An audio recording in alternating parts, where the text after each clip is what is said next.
బిస్మిల్లా నగర్ లో నిన్న గ్రీవియన్స్ లో మహిళలు వచ్చి మా పిల్లోళ్ళు పాడైపోతున్నారు ఎట్టో ఒట్ట చేసి ఇవి ఆపమ్మా అని కళ్ళ నీళ్లు పెట్టుకుని ఏడుస్తున్నారు. వాళ్ళ స్టోరీ బోర్డులు రాయాలని మీకు ఈ పేపర్లో సాక్షి పేపర్ కి తెలియట్లేదా? కడపలో ఉన్న ఈ యొక్క కాలువలు చెత్త ఈ సమస్యల గురించి రాయాలని తెలియట్లేదా? ఓ మీ మెయిన్ టార్గెట్ మాధవిరెడ్డి మాత్రమే కడపలో వైఎస్ఆర్సీపీ మీద గలమెత్తుతా ఉంది, వాళ్ళ తప్పులు ఎంచుతా ఉంది కాబట్టి మాధవిరెడ్డి గురించి మాత్రం రాస్తేనే మీ పేపర్ సేల్ అవుతుందని రాస్తున్నారా? మనస్సాక్షి ఉండాలా. దిగజారిపోయినారు. నీ పేపర్ టాయిలెట్ టిష్యూ పేపర్ కూడా పనికి రాకుండా అంత దిగజారిపోయింది. మొన్న రాస్తావు డాక్టర్లకి అల్టిమేటం ఇచ్చింది మాధవిరెడ్డి డబ్బులు ఇవ్వాలని. మనిషికి దిమాకున్నోడికి ఎవరికైనా అర్థమైతుంది. నేను హార్ష్గానే మాట్లాడుతున్నా. ఈ కడపను అభివృద్ధి చేయడానికి P4 మోడల్లో ప్రతి ఒక్కరూ పార్టిసిపేట్ చేయాల్సిన అవసరం ఉంది. ఇదేం నేను తెచ్చింది కాదు, చంద్రబాబు నాయుడు గారు తెచ్చింది, PM మోడీ గారు తెచ్చిందే. మీరు అభివృద్ధి చేయకుండా మొత్తం ఖజానాను ఖాళీ చేసిపోతే ఈ యొక్క గాంజాతో కడప మొత్తము ఇబ్బంది పడతా ఉంది. యువతను గబ్బు లేపినారు. నీ పేపర్లో ఏం వేసుకుంటావు?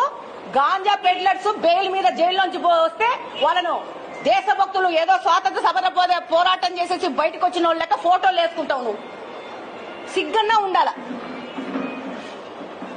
ఈ గాంజా పెడ్లర్లు బెయిల్ మీద వచ్చిన వలన ఈ కడప ఇంత నాశనమైంది. వీళ్ళ వెనక తిరిగే వాళ్ళు ఎవరు? ఈ పేపర్ కు సంబంధించిన పార్టీ వాళ్ళు తిరిగే వాళ్ళు ఎవరు? గాంజా పెడ్లర్లు, భూ కబ్జా చేసేవాళ్లు.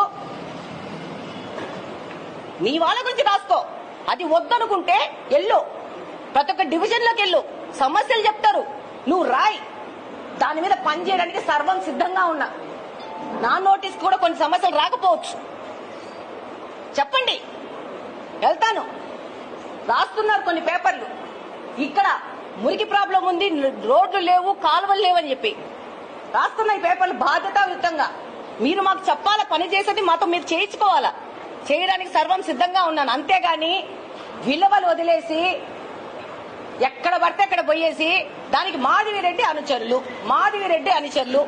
ఎట్ట చెప్తావు నువ్వు? మాధవిరెడ్డి అనుచరులు అని చెప్పి అంటే ఈ కడపలో ఉన్న వాళ్ళ 4.5 లక్షల మంది 5 లక్షల మంది జనాభా నా అనుచరులే. గుర్తుపెట్టుకోండి. ప్రతి ఒక్కరికి సమస్య వస్తే పోయి పని చేయడానికి నేను రెడీ ఉన్నాను. అది వైసీపీ పార్టీనా, బీజేపీ పార్టీనా, జనసేన పార్టీనా, కమ్యూనిస్ట్ పార్టీనా నాకు అవసరం లేదు. ఇక్కడ ప్రతి ఒక్క సందులోకి వెళ్ళి పనిచేస్తాను. మీ నాయకుడు, మీ మాజీ నాయకుడు ఉన్న సందులో కూడా క్లీన్ చేసి వచ్చినాను మొన్ననే. అది వేసుకోవడానికి నీకు స్టోరీ బోర్డులు లేవా? అది వేసుకోవడానికి అది న్యూస్ కాదా నీకు?